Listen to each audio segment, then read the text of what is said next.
the Peace and Crime Panel meeting of the 2nd of February. Apologies that we had a slight glitch at the start with technology, but hopefully we're now all singing or dancing. So good afternoon. Can I first ask everyone, there's a lot of people here, perhaps no other people, so if we could ask, starting with Mayor Abraham, if we could go around the table and introduce yourselves. Thank you. Andy Abrams, Executive Mayor at Mansfield District Council. Councillor John Wilmot, Ashfield District Council. Councillor Jonathan Wheeler, covering Russia Borough Council. Councillor Paul Taylor, Nottinghamshire District Council. John Shepherd, Basildore District Council. Leslie Dolby, Independent Member. Councillor Terry Cox, Nottinghamshire County Council. Councillor Gabriel Bland, Roxy Borough Council. Councillor Steve Back. Councillor Steve Backenwich, substitute delegate today for Coral Jenkins, Nottingham City. Councillor Linda Woodings from Nottingham City Council. Councillor Lily Ellis, Given Borough. Christine Goldstraw, Independent Chair. Norman Meneman, support officer to the panel. Nicola Gessler, support officer to the panel. Gary Rodman, Police and Crime Commissioner. Favour, Deputy Chief Finance Officer for the PCC. I'm Mark Kimberley, I'm the Chief Financial Officer for the Chief Constable. I'm Michelle Buttery, Chief Executive of the PCC. Angela Caldera, Deputy Police and Crime Commissioner. Dan Howard, I'm the Head of Strategy and Performance from the PCC's office. Rachel Mottram, Governance and Compliance Manager at PCC.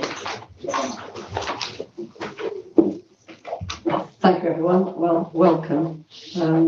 Item 1 of the agenda is the minutes of the last meeting held on the 17th of November. Hopefully people have had a chance to look at those minutes. By show of hands, if I can propose to the audience that we receive those minutes and that they're correct.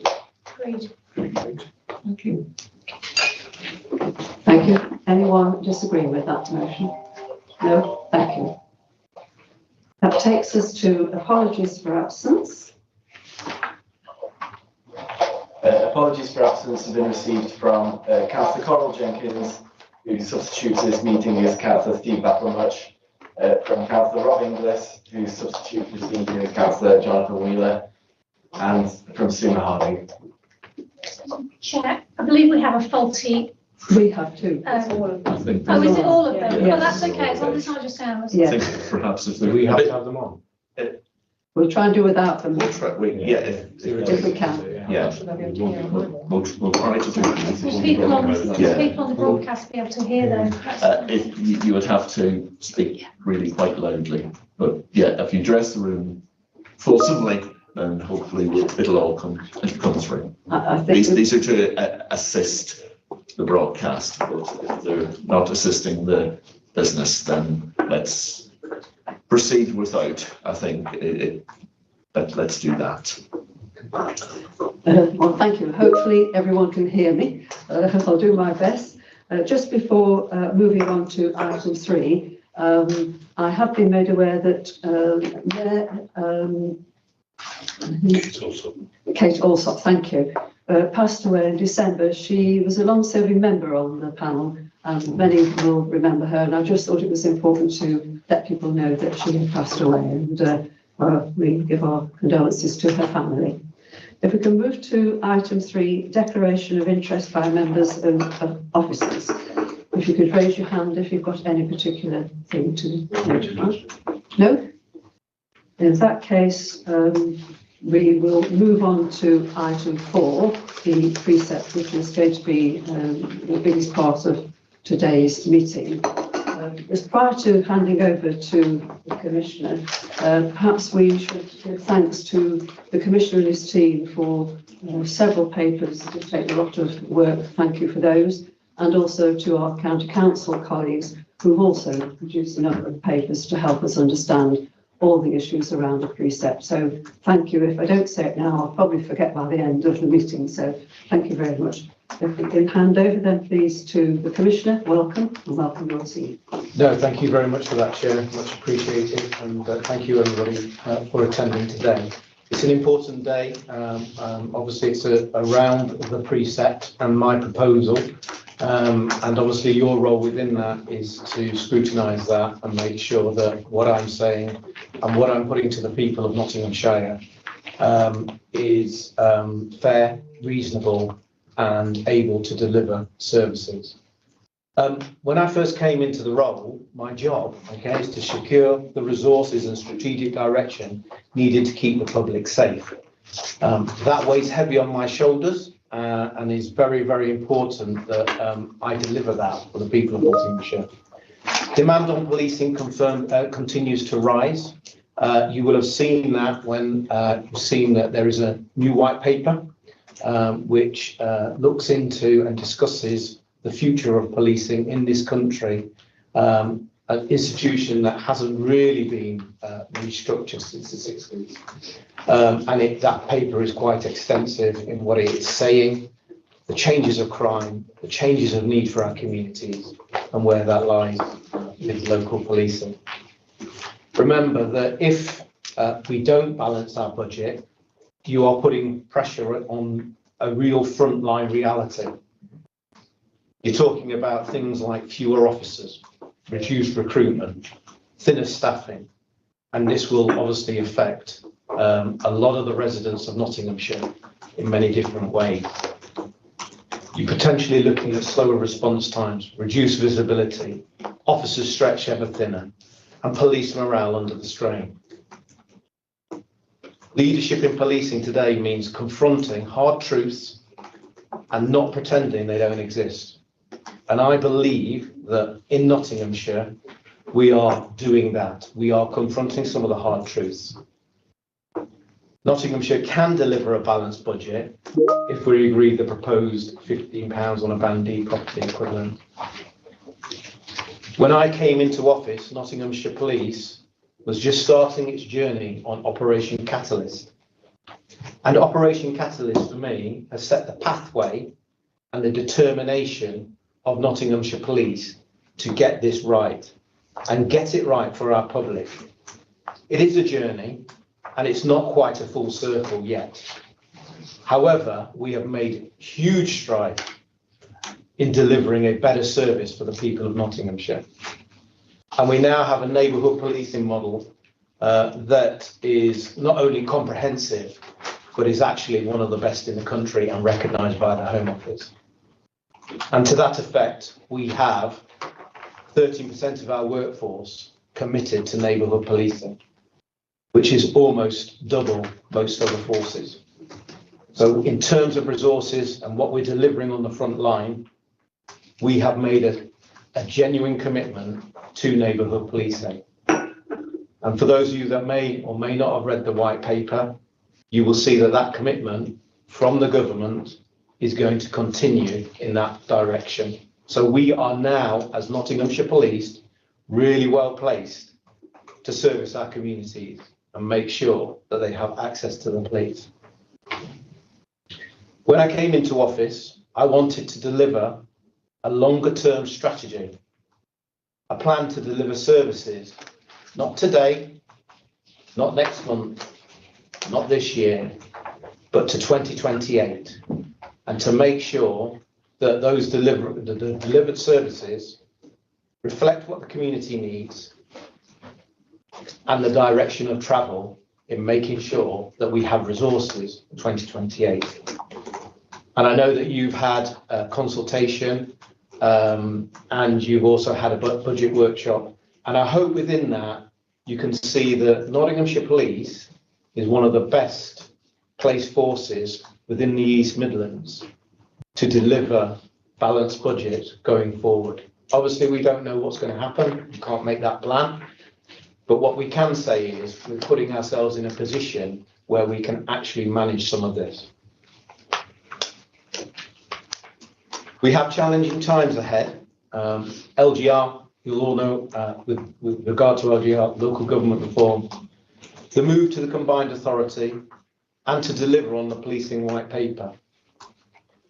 we in Nottinghamshire Police Service are in a more sustainable position than any of our partners in the local East Midlands. And I stress that because other forces are looking at redundancies and laying staff off.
The gap was most pronounced in South Nottinghamshire, where we had extremely high levels of support. 53% in support compared to 26% that didn't. And in Bassett Law, Newark and Sherwood, where 46 to 35% was the ratio between support and non-support. The difference was much less pronounced in Mansfield, Ashfield and the city, so our sort of more urban areas, where there was a much closer margin. Again, slightly more in favour of an increase in the Precept than not, but there was not a statistically significant difference in those locations. And also the reasons for not supporting an increase did vary significantly by area. So again, in the more urban areas of the city, Mansfield in particular, residents were more likely to cite the cost of living as an issue. In South Nottinghamshire, some of the more prominent reasons for not supporting an increase were around visibility of police in our area. And in Bassett Law, residents were more likely to feel that their area wouldn't benefit from additional funding among the minority that didn't support that increase. In previous years, the PCC has undertaken additional focus groups, which we've been doing for many years and always have very similar results year on year. And ultimately, the focus groups have highlighted that when presented with the budget information and details of the proposal, participants have largely been in favour of an increase, provided that they saw visibility of results, that there was some feedback in terms of where and how that additional Precept funding had been invested. And there was some more improvements in communication and engagement with some more transparent communication regarding the allocation and impact of those additional funds. Given that the results have been very similar year on year and the survey results have been very similar to the ones that we received last year, the decision was taken not to undertake those focus groups this year at a significant cost saving. But I think still the results that we've seen year on year in the run up to this year's results are still should still be taken into account.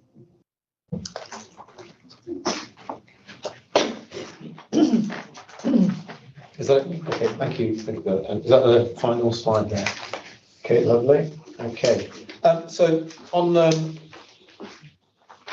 the presentation there, you'll see the banding for council tax, and obviously this is the final slide, and this is the Precept that I propose of £15 per bandee property in order to offset costs, inflationary pressures, balance the budget and meet essential demand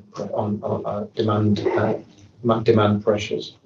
As you can see, the middle one is £15. It is less for those which are 60% of Nottinghamshire's households on A and B will obviously pay less. So this will balance the budget. This is the proposal put forward to yourselves. We are now open to questions that you may have. Thank you. Oh yes, sorry, we're not bothering with the microphone. It's automatic. Thank you, Commissioner and your team, for taking us through your approach and your thinking behind the things you've highlighted for us to understand, hopefully in as much detail as we're able to. So can I open the floor, please, with Councillor Cox, I think was the first person. Sorry, thank you. I'm a little concerned that we've gone straight into £15. We've gone straight to the top and highest level with no comparisons for us to look at and for the public to look at in relation to what a £12 Precept would look at or an £11 Precept. And I just want to understand why we've gone straight in at the highest level. I think we have on the survey, Dan. Wasn't the survey a range of figures?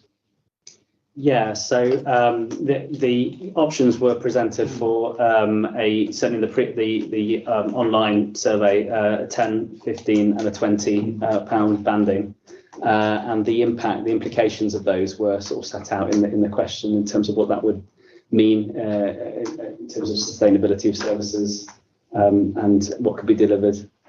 Okay, I mean, talking about the survey, since you brought that up, on a population of 800,000 plus, 0.14% have been surveyed.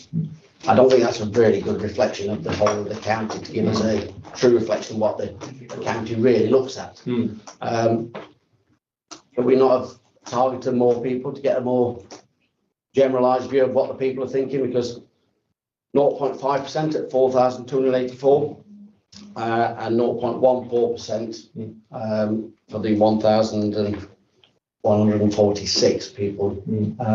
I don't think that gives us a true reflection of what the general population of Nottinghamshire have considered to be an adequate or an appropriate value for money, if you like. So, well, all I can say at the moment is that I can take that on board and we can look at that obviously next time around.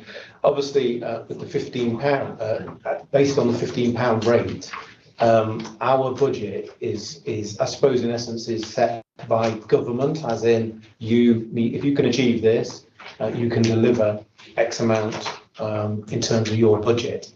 And that can obviously either balance your books or not balance your books. You'll see some areas where they turn around and it says we're not going to go for the full it equates to 5.1% rise. But that is in terms of the reflection, in terms of delivering services, it's putting them under extreme amounts of pressure. I don't want to be in that position.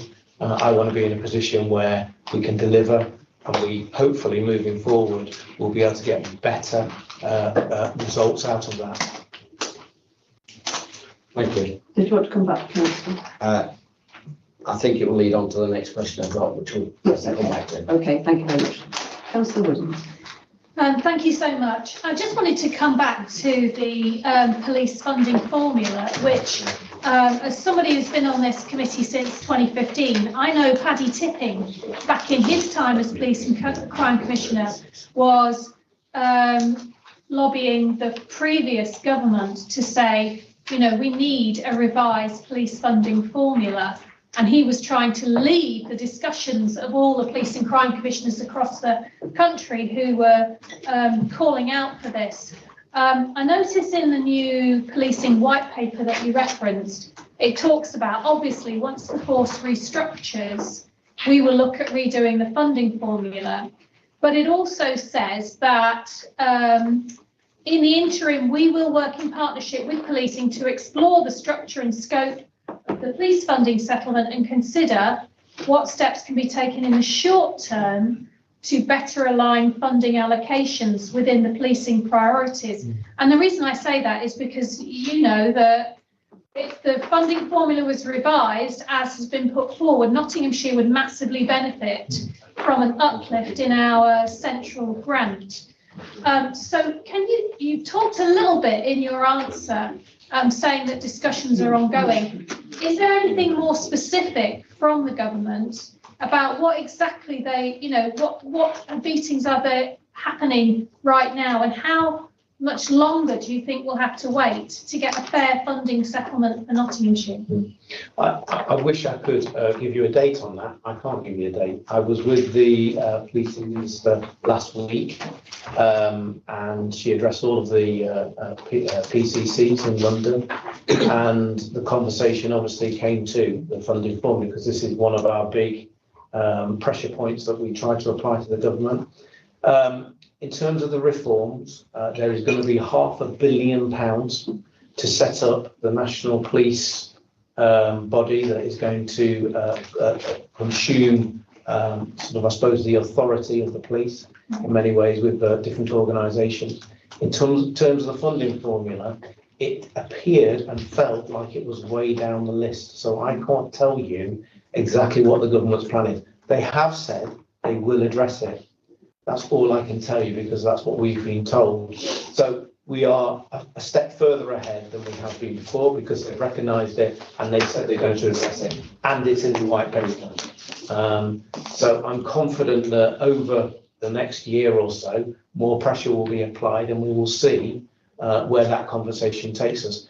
Every single force in the country is banging on the door about the funding formula. We are not alone in that. So you can rest assured that it's kind of top of the list, because the reality is, if they sort that out, they sort out a lot of the other problems as well. So appreciate the question. I don't have a definitive for you. I do apologise. Okay, thank you. Can I just check if anyone wants to come in on that particular question before we move on? No? Mine relates. Oh, Councillor Bunn, thank you. Thank you. Yeah, so as you will have just heard, my question relates to the one there from Councillor Woodings. I mean, it's quite fundamental to the question we're being presented with here tonight, is about this fairer funding settlement and where the money that you need in order to provide police services in Nottinghamshire comes from, whether it comes from a central government grant or whether it has to be raised locally. And I noted from sort of the response to our questions, you gave a bit more information about the questions that you've been raising on that with the Home Secretary and Minister of State, asking them, you know, when is this fair funding settlement going to happen? Because I appreciate you saying all police forces are asking this, but actually for Nottingham it's very pressing, because, you know, we are the example used when they look at local government funding. They're like, oh, it will be, you know, taking money from this place in London and giving it to Nottingham, because we have a large, you know, we have a relatively poor tax base, and therefore when we have to raise money locally, it disproportionately affects our residents. So in the report and in the addendum, you sort of talked about where the increase in funding comes from. And you talk about a 4.4% real terms growth compared with 2025 to 26.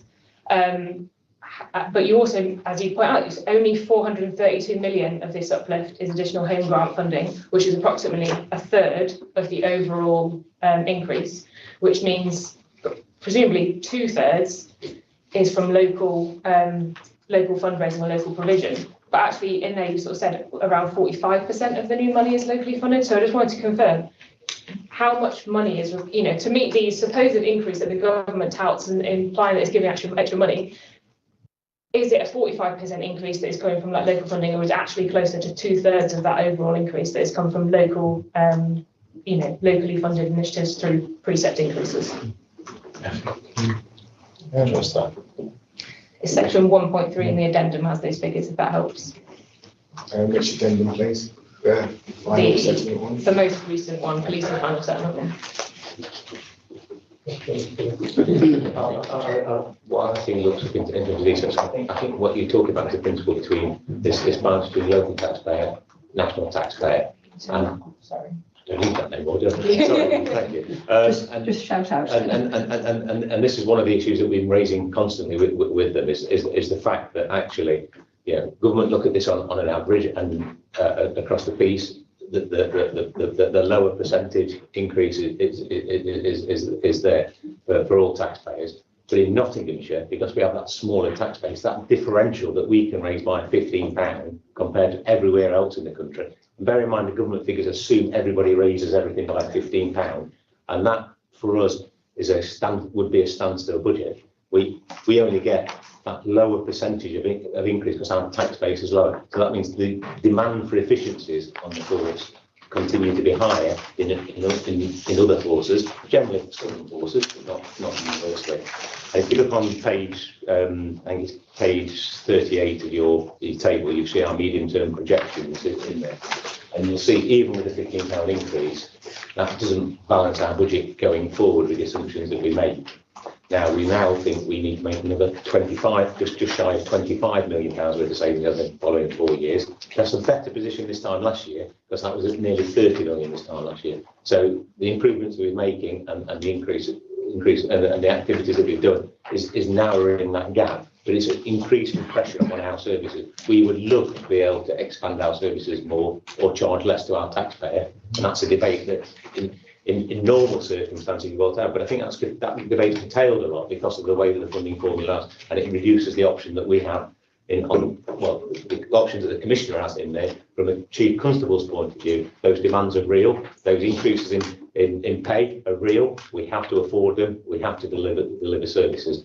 And what is I think beneficial in Nottinghamshire, and you've seen this over the last 3 years, not only have we managed to maintain the government's uplift targets, but because of the efficiency savings we have made small, relatively modest, and still increases in our service plan. So we are meeting those demands, but not to the extent we would ideally like to.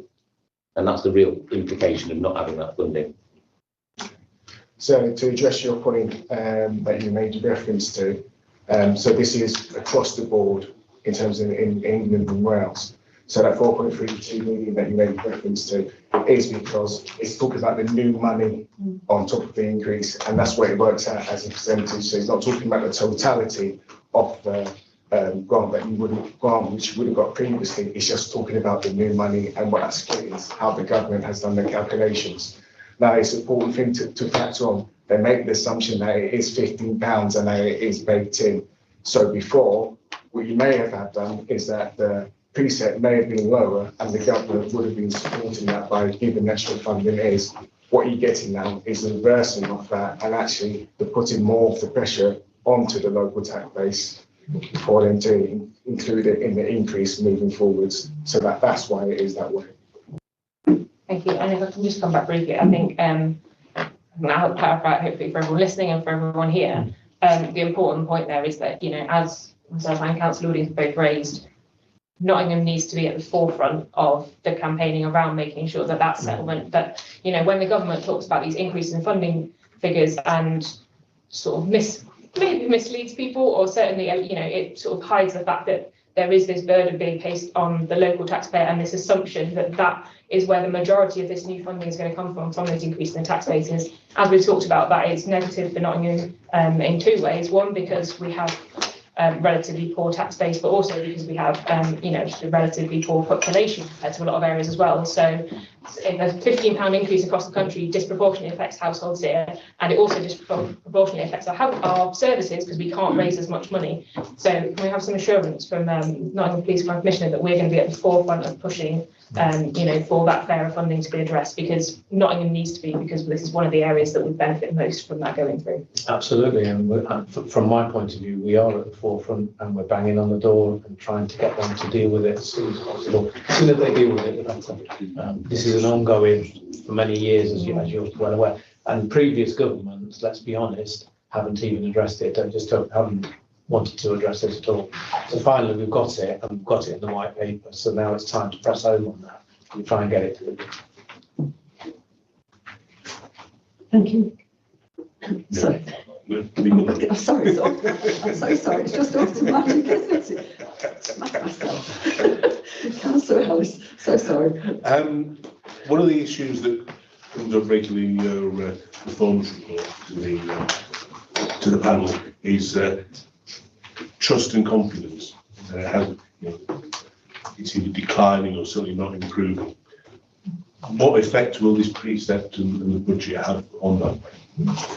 It's an interesting dichotomy we have. I think trust and confidence is stagnated at the moment, we might say. We're not going up, and we're not particularly going down. It's fairly steady at the moment. However, it would be nice for it to go up, and it's important for us that it does go up. For me, the answer to it is about people having access to their police when they need it, when they want it. And I think that that's the challenge of the neighbourhood policing model.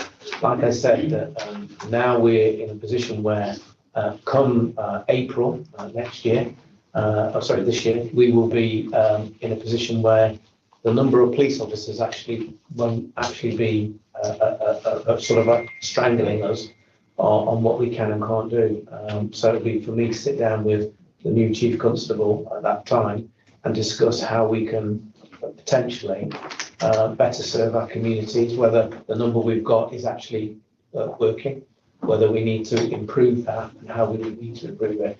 I think there's a direct correlation to people seeing police officers, feeling that police officers are there for them, and public confidence. I think we've just seen that just recently in the city, where there has been a large amount of police officers. The feedback that I got from a lot of the public was how safe they felt and how confident they felt.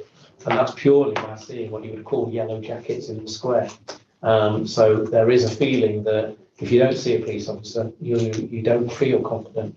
But there's a balance, and when you read the white paper, you'll see the changing face of crime and the challenges that brings in sort of perception and reality. But not only that, but the fact that somebody can more or less steal from you without even knowing you from afar and take money from you.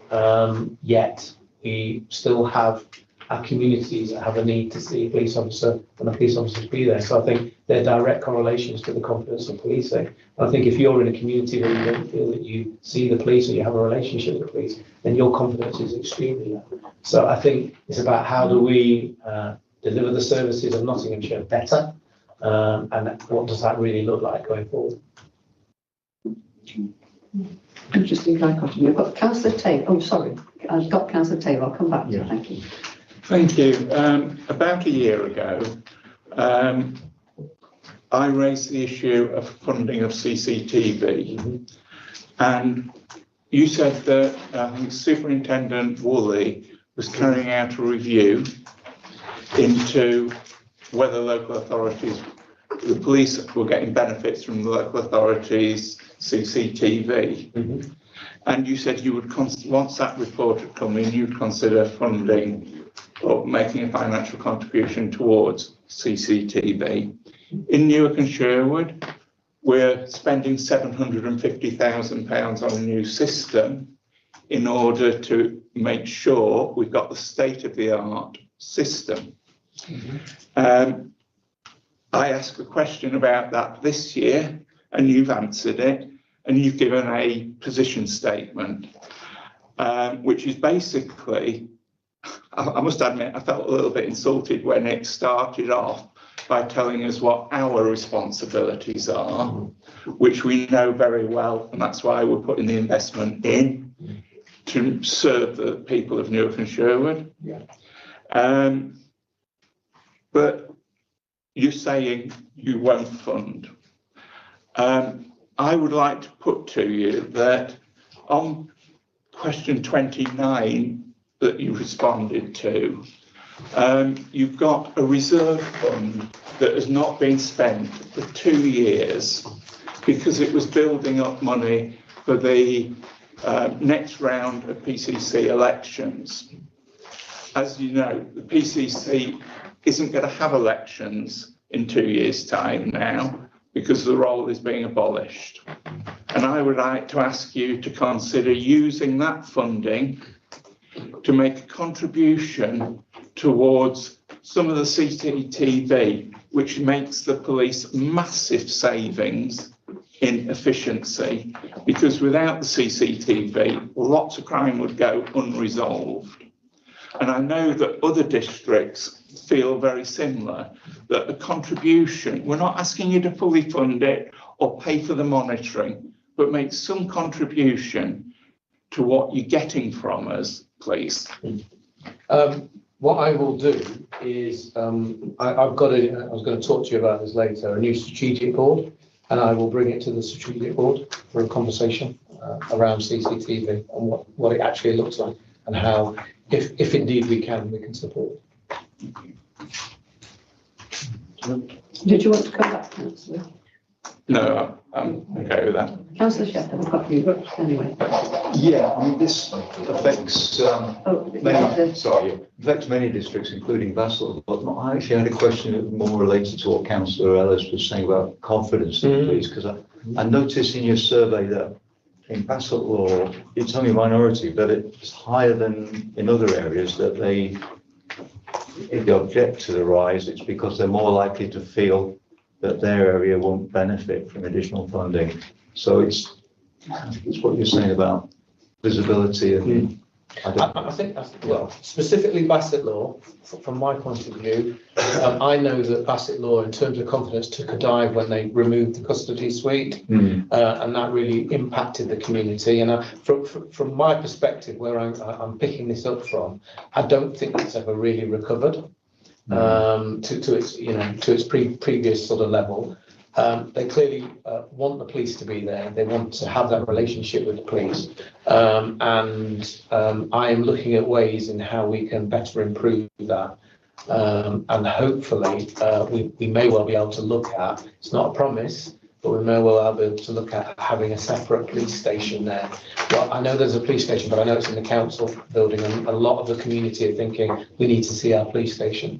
So I'm looking to potentially address that. I think that would be good on the high street. Yeah, I've heard, yeah, and I will try and act upon it. Thank you. Thank you. I've got Councillor Weaver, then Mayor Abraham, and then Councillor Cox. Yeah, thank you, Chairman. And Commissioner for the report. So obviously here representing Rushcliffe today, and our neighbourhood policing team are currently at 66% of their staffing level. They've never been at full strength in recent years. We're facing regular extractions. So, for example, one officer has been taken out 6 times for football duty this month alone, which obviously have a major impact on the team and on the morale of the team. And even after the disbandment of the reach teams, we're still down in numbers. So, obviously, Rushcliffe residents pay a huge proportion towards the overall Precept with the tax base we have there. And so, before I consider voting for the increased state, I need that confidence from yourself that Russia's going to get its fair share. That's all we're asking for. We're not asking for, an officer in every street. That would be nice, but I'm not being realistic here. But so that it'll be addressed to bring our staffing level back up to where it should be, and so that we can have that confidence on our streets there, and that we feel that we are getting what we deserve. Thank you. Yeah, thank you for that point. I take it on board. I had a email correspondence with James Nash just recently around some of this, particularly in the Rushcliffe area. So I am aware of it. It's something I will have a conversation with the chief moving forward with, is around how we can make sure that our abstractions are to very much a limit. If there's a repetitive reason for this abstraction, obviously we need to know about it, we need to address it. So you have my assurance that I will deal with that when I get back to force and speak to the Chief Constable around how we can best mitigate against that and support you. Thank you. Thank you. I've got Mayor Abrahams, Councillor Cox and Councillor Wilmot.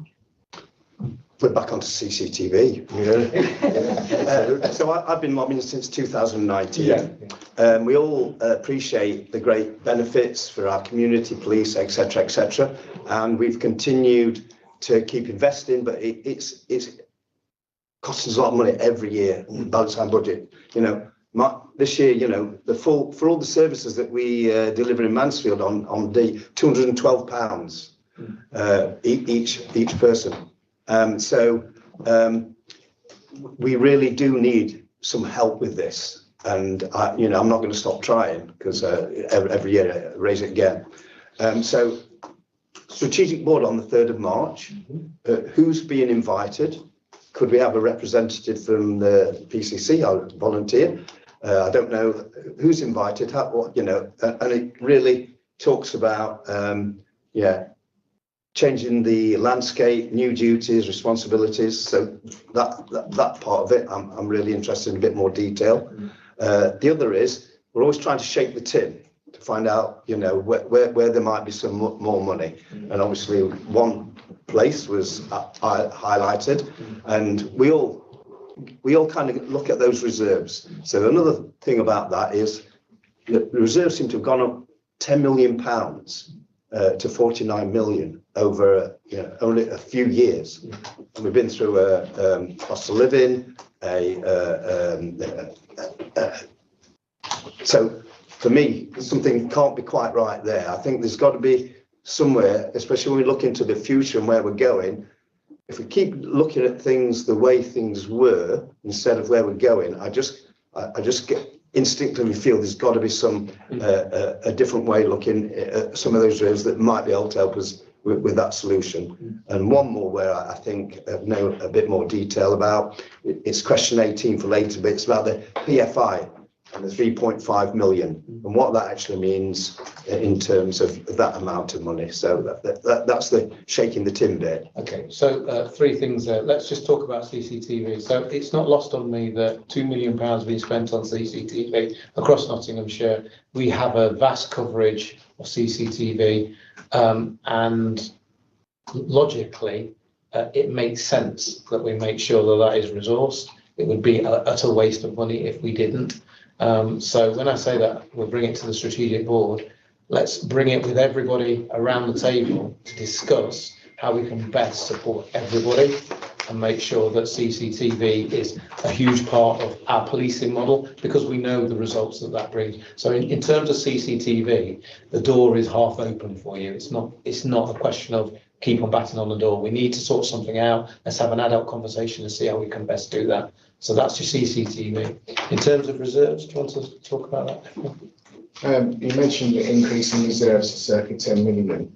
So if you're making reference to the general reserve, it's actually 3% of the total net budget. So as our budget increases, it will go out accordingly. And a general assumption between 2 and 5% is a good target position to land your reserves. That's why we're on that circa 9.2 million, if that's what you're making reference to.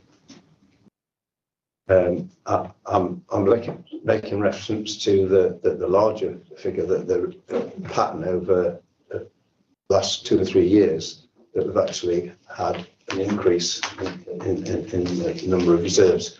I know it's based on a percentage. Anyway, probably not the best place to get into it right now because it's a standard response. Okay. And in terms of the strategic board, I will send you the details. The whole principle of the strategic board is so that I am in a place where I can bring all our partners to the table and we can make a decision about moving something forward, or whatever that might be, whether it's CCTV, whatever that discussion is. So I will send you the details of what that board looks like, where you fit in that, and how you can contribute to it. Thank you. You're welcome. Thank you. Mark, can I just practice, because you've looked at that increase in reserves over the period, and it is around about just over £9 million. If you look in the detail of that, though, 4.5 million of it is in regard to OPER, which is money we set aside because that activity is not fully funded by government. So we feel now we've put the money aside already to make sure that that won't have a detrimental impact on the ongoing policing in Nottinghamshire. We anticipate that reserve to be fully spent over the next 3 years. So that's about half of the increase. The other increase is around some of the trading activities that we've been doing. So a couple of £1 million of it, so a good percentage of it is to do with the camera safety partnership and the safety on roads that we've done. Well, we brought that in-house. So that was an activity that used to be costing us more money and done externally. But because we brought it in-house and it's a trading activity, as CFOs, I have to do a calculation in terms of what the impact would be. Should we lose that money, or we have to make those staff redundant? So and that we now employ ourselves. And because it's a trading activity, it operates separately from our general reserve. And so we've had to and that's come from the income that we've been generating from that activity. We put that money aside to get to a level which we think is now appropriate, which is around about just over £2 million to cover us from two things. Anyway, any detrimental impact in the demand, but also if there's a significant change to how the service operated. We think going forward, more of that money should now get released into safer Nottinghamshire, but beyond next year. So we've gone through a 3-year bump of building reserves up, particularly because of that. And then the other increases are just general inflationary increases. As you say, if you go back 3 years ago, our budget has gone up by about £40 million in real terms. Because of uplift as well, and that has to be reflected on our general reserves. So that explains all of them. Our other reserves have been the level has not changed, although the individual makeup may have done. I'm going to move us on because I've got a lot of people waiting. Thank you. Councillor Cox, and Councillor Wilmot, then Councillor Bunn, and then Councillor Weaver. Hi. Excuse me. So I want to go back to that precept and the impact it's going to have on our Nottinghamshire residents. Across all areas of Nottinghamshire, the main reason given for not supporting the increase on the precept was the cost of living and a view that the council taxpayer is already paying off as it is. And obviously, and one of the surveys suggested that 35+% didn't feel they were getting a visible police presence on the ground. So how do I go back to my constituents and say, look, we're going to increase this by the £15? What guarantees and what offers are you going to put on the table for us that we're going to see more police on the ground for the money we're going to be paying for? Because certainly in my area, and I know you've mentioned that there's a community policing programme in place, but I've not seen any in my area. What is your area? Osthwaite, Sutton West. Yeah. So from my area, and that's one of the biggest concerns that I'm being raised at, apart from potholes. Yeah. is we're being asked to pay more money, but I don't see a police officer. And when I phone for a police officer, I get a crime reference number, and that's it. So I'm just wanting to get an assurance from you that if this increase is voted through, and we do vote for it, that we will see an increase in the policing presence on the ground. From my perspective, I would like to think that your residents are getting a service.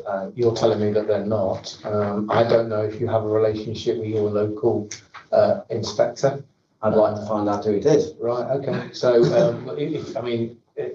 the flippant way for me to answer is if you went online, you'd be able to find out. Yeah. However, let me arrange for the local inspector to make contact with yourself and see if we can improve the relationships. Thank you. Okay, you're welcome. Thank you. Councillor Wilmot, thank you. Thank you very much, Chair. Yeah, first thing I can say is that I'm working very closely with the police in Hucknall, and I'm also working with Ashfield Community Protection Officers who are working with the police in trying to combat a number of issues which are really serious. My problem is that I know that you need this money. I know you definitely need it. But I've got residents that are, it's putting real pressure on them. Having to the cost of living crisis, the price of rents and mortgages, the fuel costs, the food price rises at the present time, and insurance costs. The price of insurance for houses has gone up alarmingly. And it's all pressure being put on my residents, and it really is a huge problem. And I know you need this money because I'm on the front line. I see my inspector almost every week, and I've also got a very good relationship with the top sergeant in that area, and we do a lot of good work. But it's been very difficult. My question, one of my first questions is about the neighbourhood policing. I notice now that you've been given this £6.2 million for police, for community neighbourhood policing, because at this present time, that's the complaint I get from residents at the present time. They don't see any difference from 2-3 years ago, and yet there's a new issue now coming out about neighbourhood policing, making sure that neighbourhood policing is actively being seen on the streets and so forth. I just wondered how are you going to combat that, and where that £6.2 million, how are you going to spend it? Because it does need a police presence in all the areas. I mean, when the neighbourhood policing first started, I thought, oh, it's fantastic. But every weekend they were missing the police because they were being brought into Nottingham City for different issues at that time. I just wondered that's my first question. My second question is about the workforce. I just noticed that you have a staffing of well over 4,000 policing and PCSOs and other frontline staff. But I also noticed that it says staff establishment 1,500. Is that actually the people in the offices describing? Or I should love to know what that is, because it's if it is, it means that many of the officers, there's 30% of the officers not actually on the front line. I just wondered if you could tell me about that. And the policing staff establishment vacancy factor was increased to 6.5%. It was 4.5% last year. Is it proposed to maintain this at 6.5% of the vacancies? What is the current vacancy factor, and how does this compare with other forces? And what is the anticipated impact of a vacancy factor at 6.5% upon performance levels? And my final point is I don't see in your area at all any income opportunities. I just wondered if there are any income. I know you get paid for policing at football grounds, but you only get paid for people inside the ground and not outside. That's surely a terrible anomaly, because they're actually looking after that football match, make sure that there's no problems. And is there any other income opportunities available You know, have you really looked into that? Because surely there are things that you could actually charge for when you're just giving it for absolutely nothing.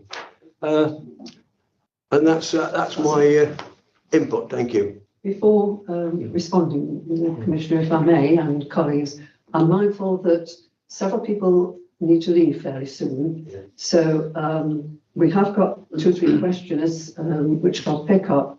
That's quite a comprehensive list of things that you've just been asked about. We won't be able to do all of that today because we need to take a vote, which is absolutely the essential bit of the meeting. So forgive me, colleagues, if I'm intervening, but we are going to lose some people, and that would possibly make it non-viable, and it's absolutely critical we give you the result of the vote today. So I've got, thank you very much, Councillor Wilmot. Perhaps the Commissioner could come back to you or one of the teams later. I will write to you. Lovely, okay. I've got Councillor Bunn, Councillor Wheeler and Leslie Dolby, and that's at the end of my list. To me next. So I've got 3 questions for you, going back to sort of the precept amount and why it's been set where it is. So the first one of those is around efficiencies. You've got 3 million of efficiencies outlined in the proposal that's before us.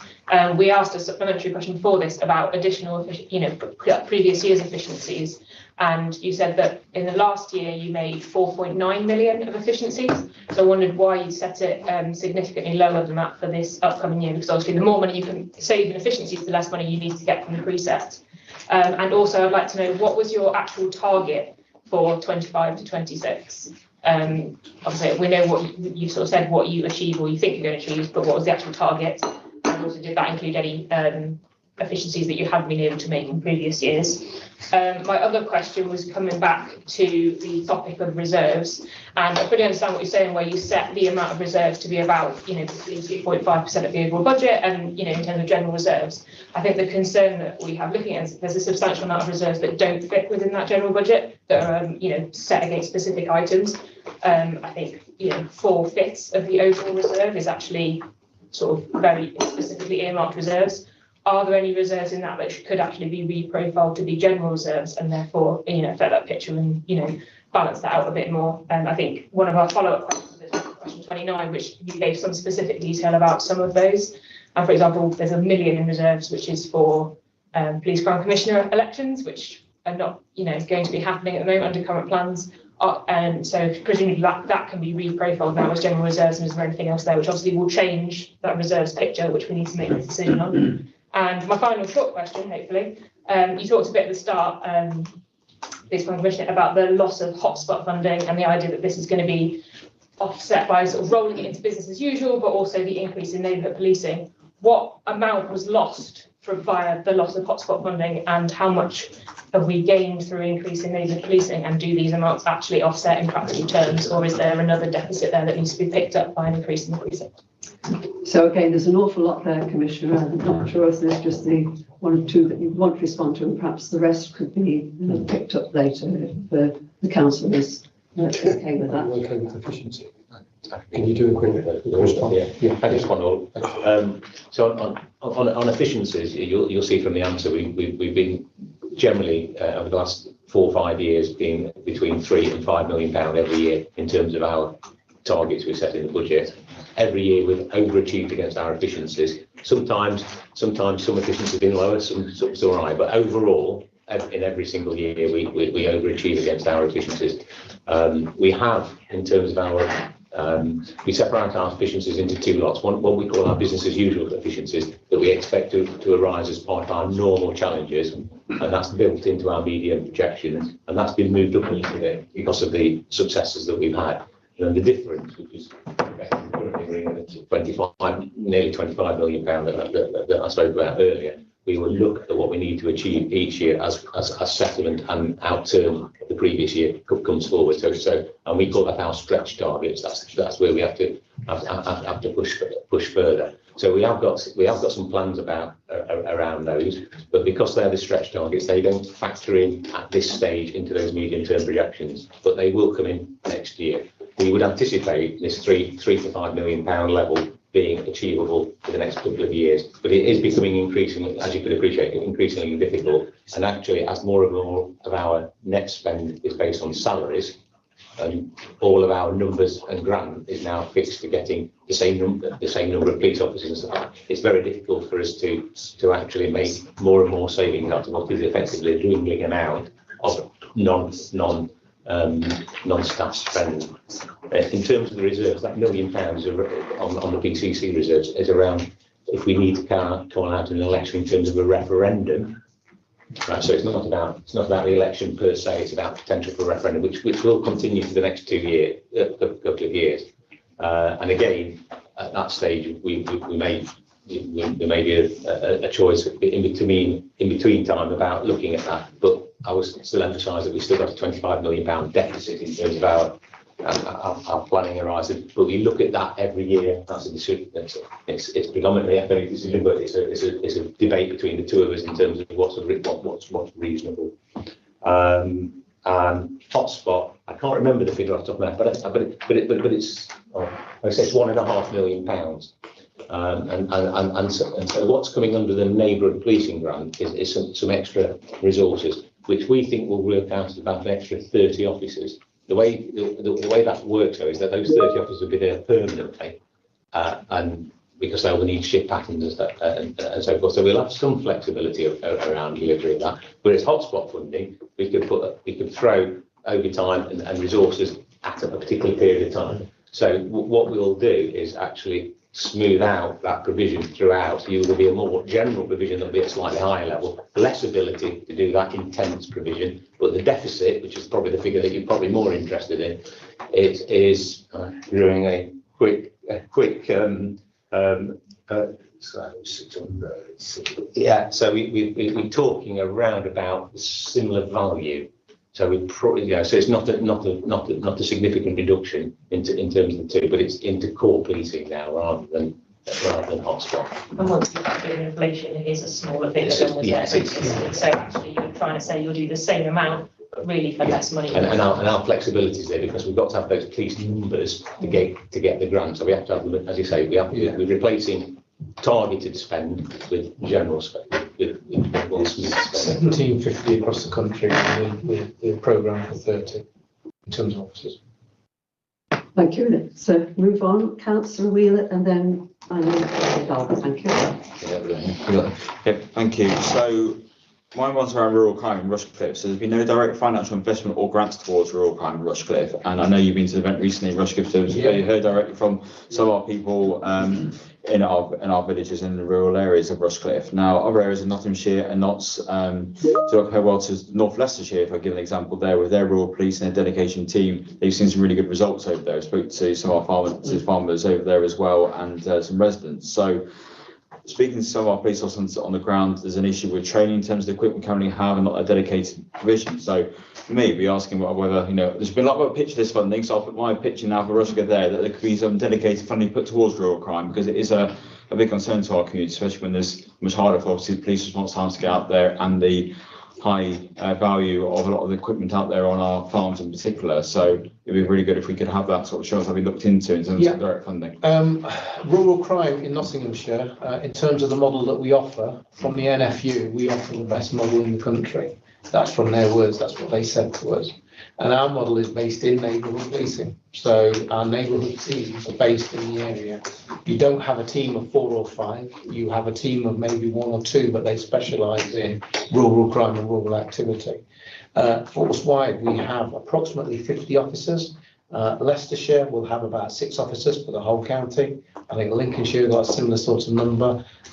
So I think the model that we offer is very different to the norm. I think it delivers very local results. Is it perfect? No. Could I do with putting more in there? Yes. And is there a demand for that? Definitely. So it's very much on my radar, but it's about balancing. And I would like to see, in the long run, if we could improve that offer even more, because I think that the offer that we give is such a strong offer.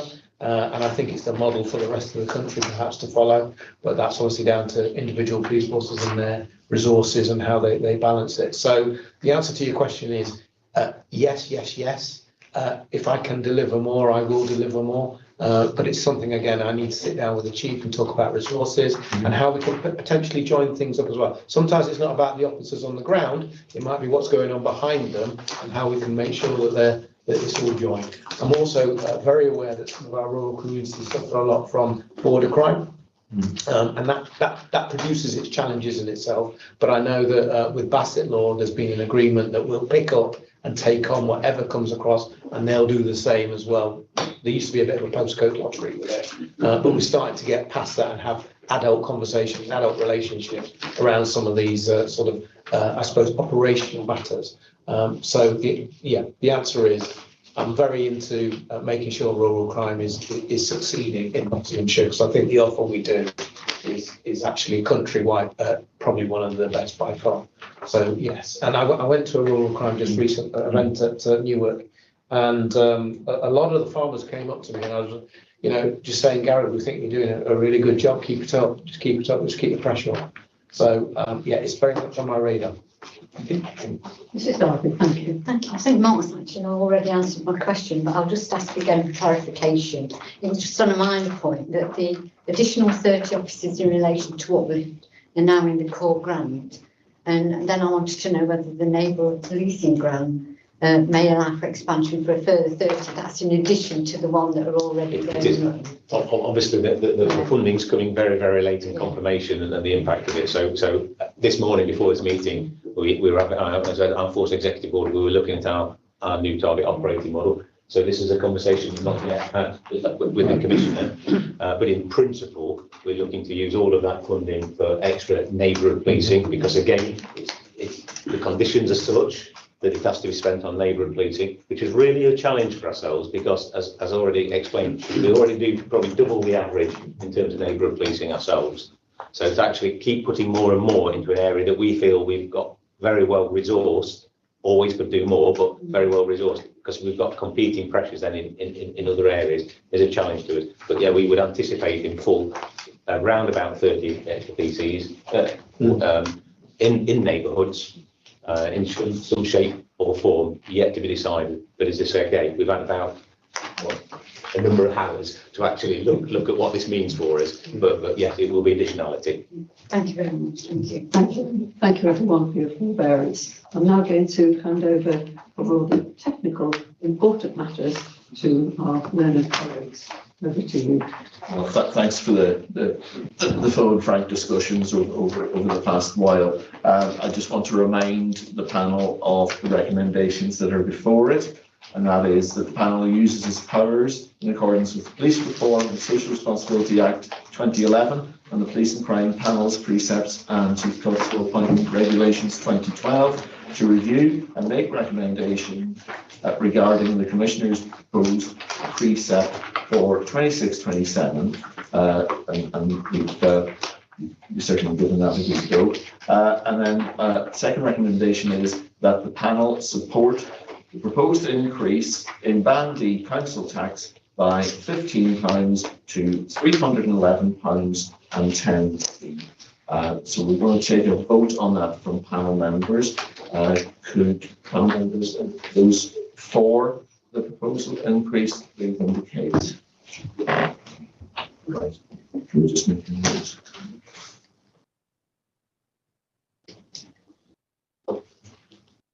Very good.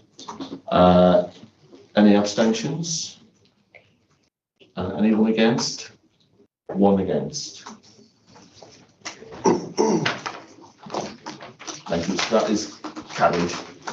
Thank you very much, everyone. That concludes that part of the meeting. If we can turn now to item 5, which I'm sure will be fairly brief given the conversations around the table, but it's the Police and Crime Commissioner's update.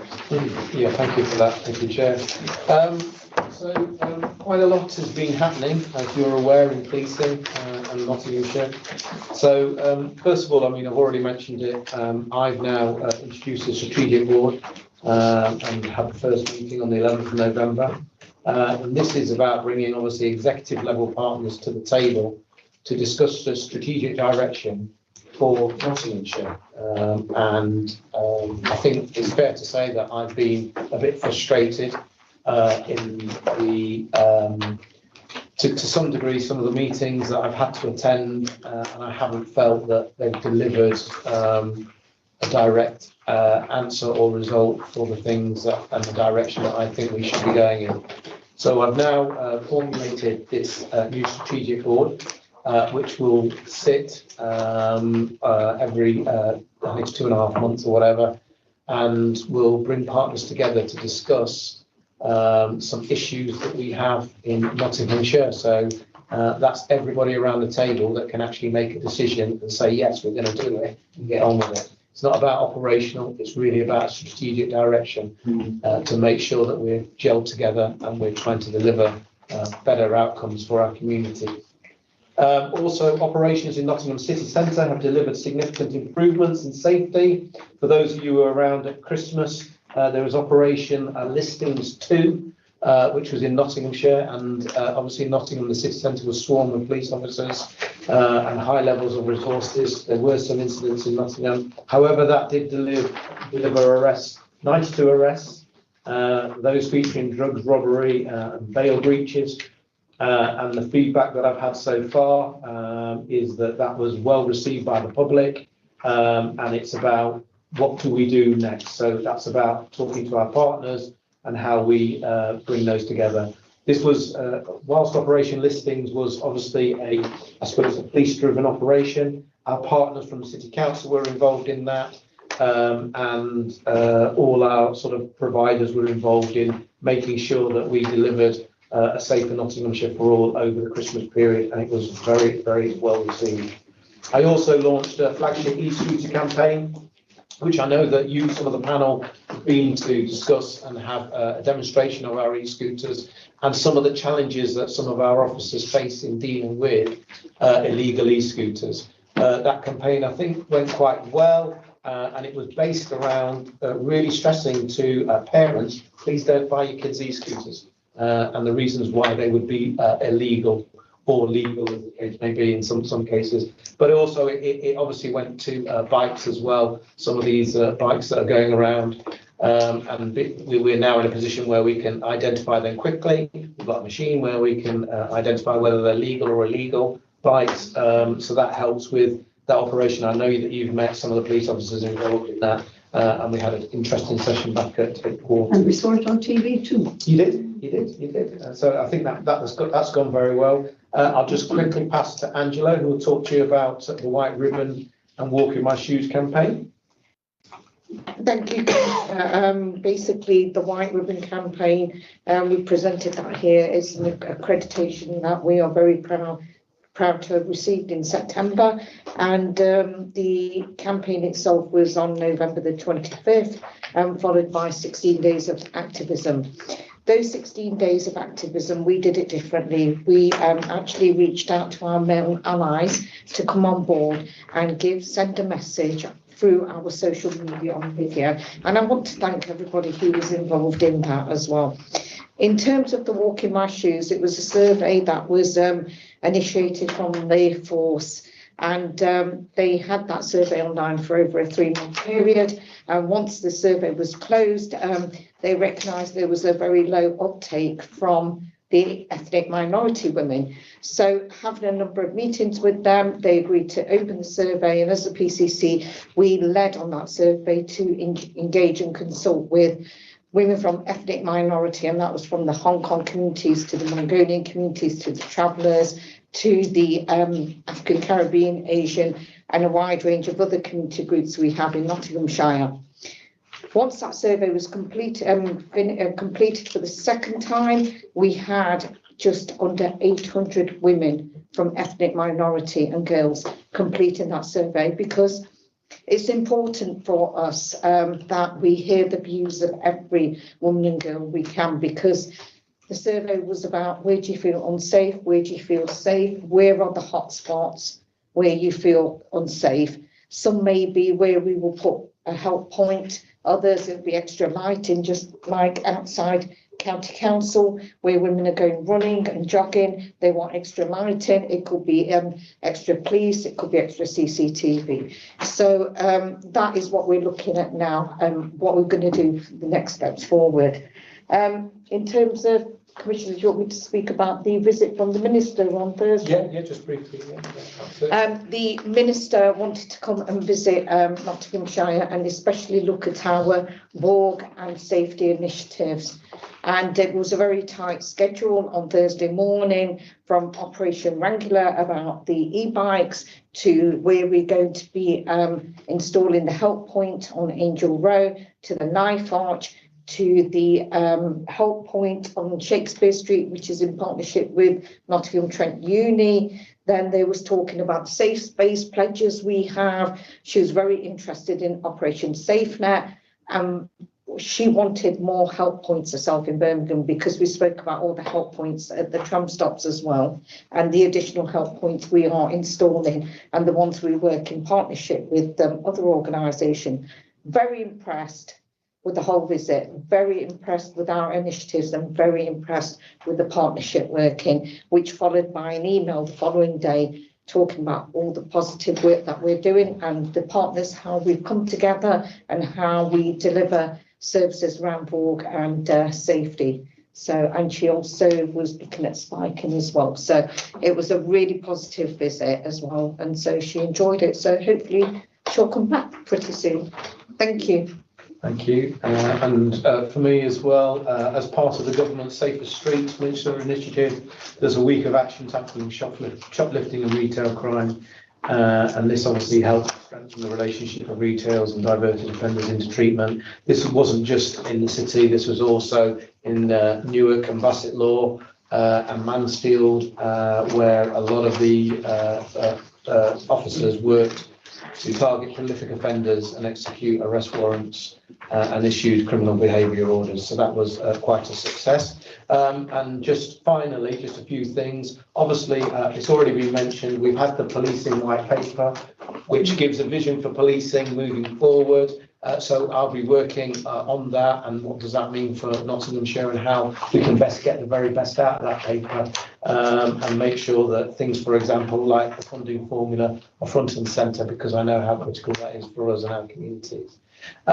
We've also recruited a new Chief Constable. There was a competitive process, and I will be putting that candidate forward to you, so that you can ask questions and meet the individual who is my preferred, what would be called my preferred candidate. And I think you know who that is, in Steve Cooper, who is the current Deputy Chief Constable at the moment. So that will be happening, I think, if I'm right. And finally, just to say that Young Futures Hubs, we've had our first Young Futures Hub in Mansfield.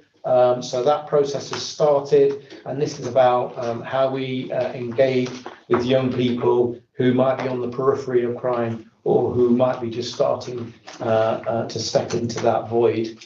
And we're bringing them in and looking to work with them and their families and their siblings, and create, I suppose, a ring of steel, for want of a better phrase, around them and their families, to try and give them as much support and provision as we possibly can. For those of you that are as old as me, you will remember Sure Start.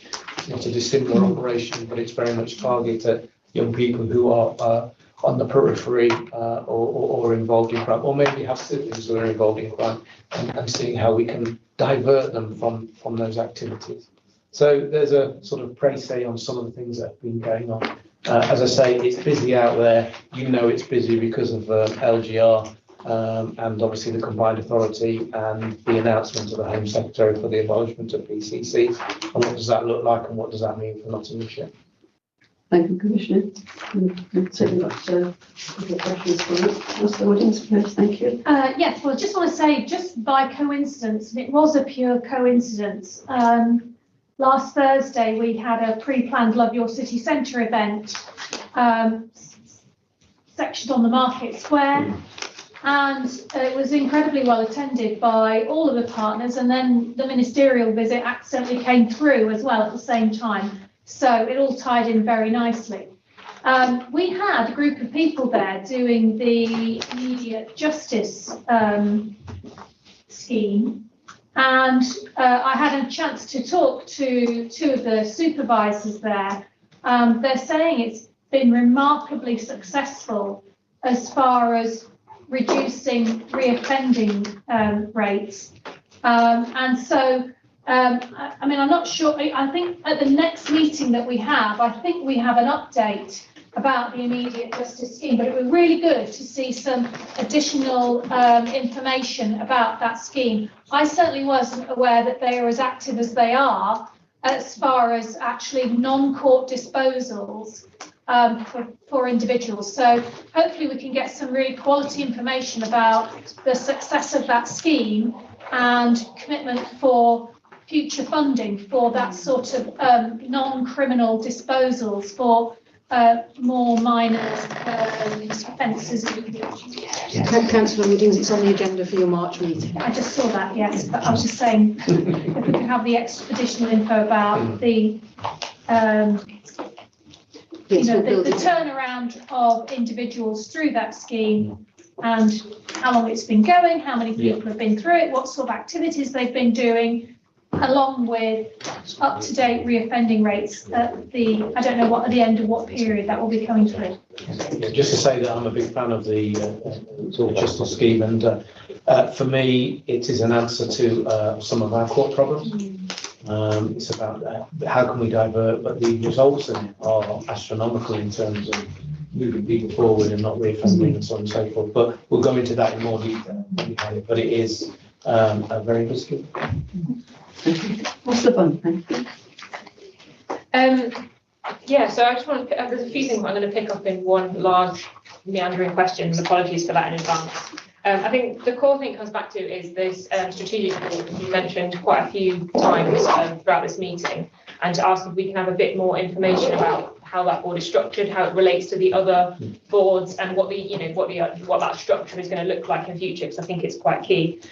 Something that's been raised with me a concern about it is particularly about districts and how they're represented on that board, and how the decisions made by that board in turn filter through, like what exactly, is their relationship with the community safety partnerships, for example, and if so, what is that relationship supposed to be, who should be sitting on that for those, and that's how is that all supposed to work, because I have a number of people speaking about that and they're not quite sure at the moment, and obviously that's going to be really key for making sure that any decisions made at that level are being cascaded down and everyone's aware.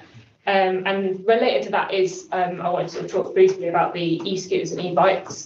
I want to say thank you for the campaign. Saw it on social media and shared quite a few of it, and I think there was a recognition from there. I do think there is still a disconnect between sort of what is happening in some places across Nottinghamshire and what's happening in others. There's some great things that have been done in the city, for example, and then I talked to local officers in Broxton and they said that they can't do anything, they've got no powers. They did do a day of action, but they haven't got the access to the resources that other places do. And I think again, like I say, it ties back to that strategic board. How can we make sure that all areas across Nottinghamshire are getting access to those resources, that they're working together to share best practice, and what we're saying at that strategic level is actually happening down on the ground. Obviously, the city is important, has a number of high-profile incidents recently, but 3/4 of Nottinghamshire live outside the city, and an increasing number of my residents tell me they don't even go into the city anymore for a number of things. So that it's really important to see that in sort of the local communities. And the other thing that comes back to as well is there's this thing, in the update about sort of the youth work being done, which is really great to see. And again, how can we make sure that, fantastic work being done, and sort of talks about there, and really hopeful outcomes to make sure that if something does work in one area, it's actually being rolled out across the county and happening elsewhere. Particularly because I'm just aware that in Broxton we've done some of this work previously through UK SPF funding from the council, which looks like it's not going to be continuing after the end of this financial year. And so there's going to be a reduction in what local authorities are able to provide in that space, and making sure that we can deliver something, because it's really important to make sure that young people aren't going into needs, that they are engaging, that they're finding better outcomes, and not getting lost. Which is exactly what it's talked about, which is great to see, but we just need to make sure that it's happening across Nottinghamshire. Commissioner, I can help you. Yes. I told you there was a few things in there. Yeah. No, with the strategic role, you're absolutely right, and I think that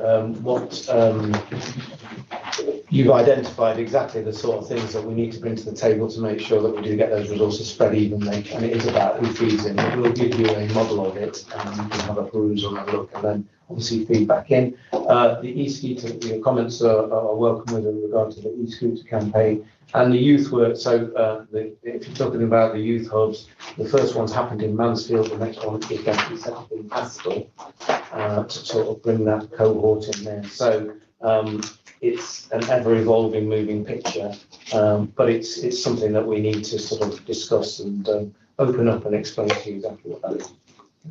Okay, thank you. Do you want to add? I don't think, given the time, we'll send the details through. Okay, thank you.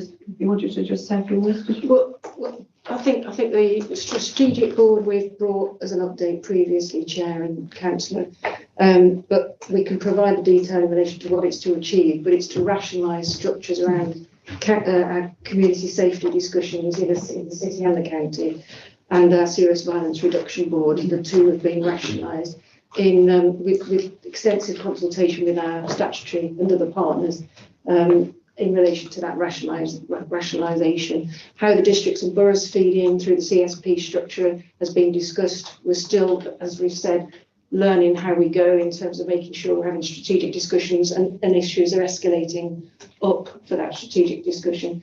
But we will brief members fully in relation to what yes, we're I think trying that'd to be helpful because there are quite a few new members that probably won't have come across some of the things you're now articulating. So thank you for that.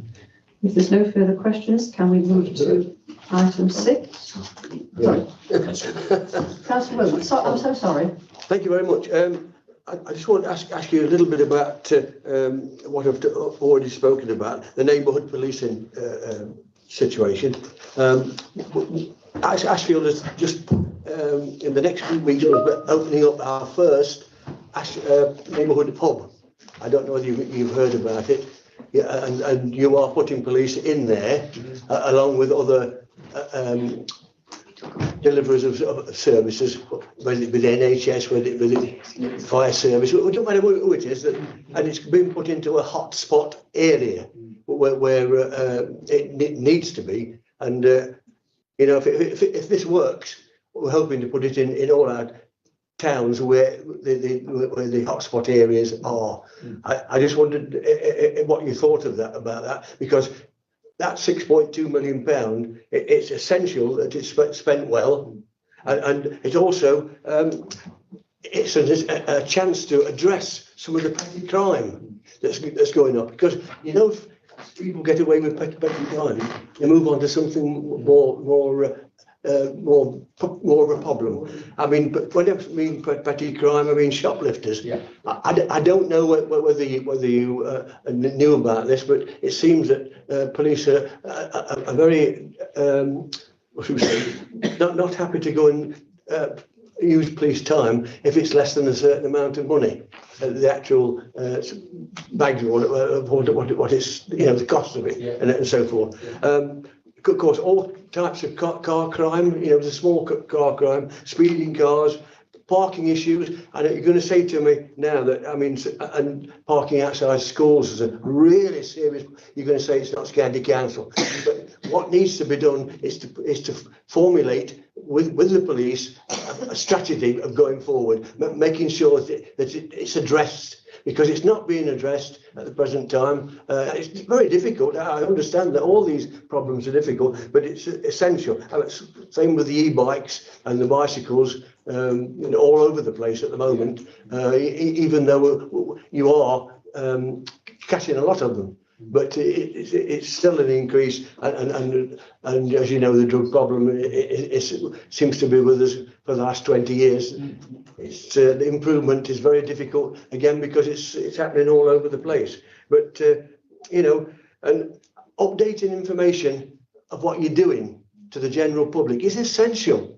You're not doing quite enough at the moment.